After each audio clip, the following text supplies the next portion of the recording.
Well, I don't know about y'all, but this quarantine for this coronavirus deal has been rough on me. I've been locked in the house a lot more than I wanted to be. Me and the wife ate a lot more fast food than I was wanting to eat. Well, I put on more weight than a bear getting ready for a hard winter.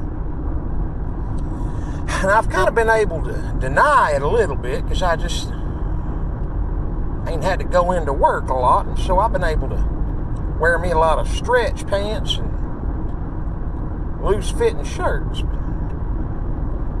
My problem became very evident the other night when I had to get dressed up and go to Walmart. Put on a pair of my good jeans, headed to town to pick up some groceries. Come around the corner there, and on the end of the aisle they have them little Debbie cakes all stacked up there. I'm a sucker for a oatmeal cream pie, so I went to grab me a box of oatmeal cream pies, and I knocked one off on the floor. Now, don't think that the irony of this situation is lost on me here, because I fully understand what happened next was slightly poetic. You see, I bent over to pick up that box of oatmeal cream pies. I split the whole rear end out of my britches. Well, I had a whole cartload of groceries.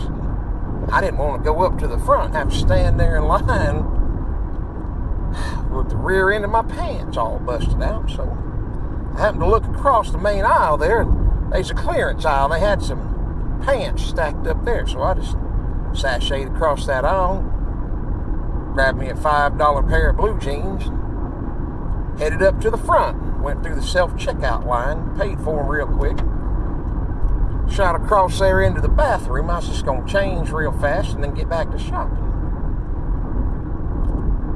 Well, when I got in that bathroom, you know them bathroom stalls at Walmart ain't hardly big enough to sneeze in. I just barely got in there, turned around, took my ripped up jeans off and went to hang them up on the toilet paper dispenser. Darn if they didn't slip off and fall right in the commode. Well, I figured I was committed at that point, so I went ahead, put on my brand new blue jeans. Now, it ain't no secret that I've always had pretty good sized thighs and calves. But Lord of mercy, I could barely get them pants up past my knees. I didn't have no other option though, so I worked at it till I got them pulled all the way up. It took all the effort I had in me, but I got them buttoned and zipped.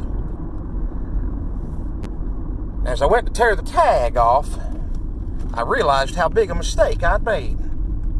Because when I yanked the tag off of them britches and looked at it, there in capital letters was the word skinny.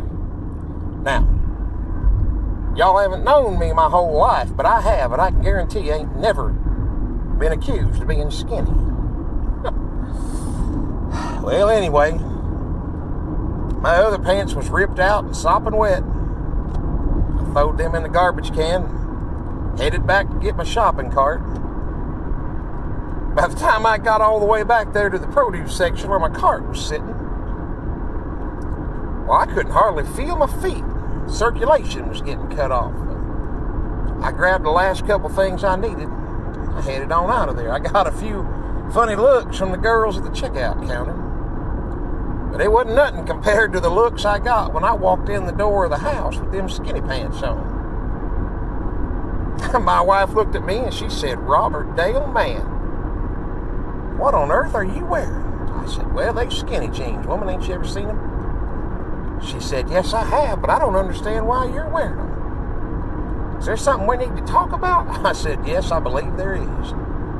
Now, I don't know what she's expecting me to say, but I could tell she was bracing for a fight. I said, "There's two things I learned by putting these pants on today. First thing is I got to lose some weight." I said, "The second thing is I'm way too old to be fashionable."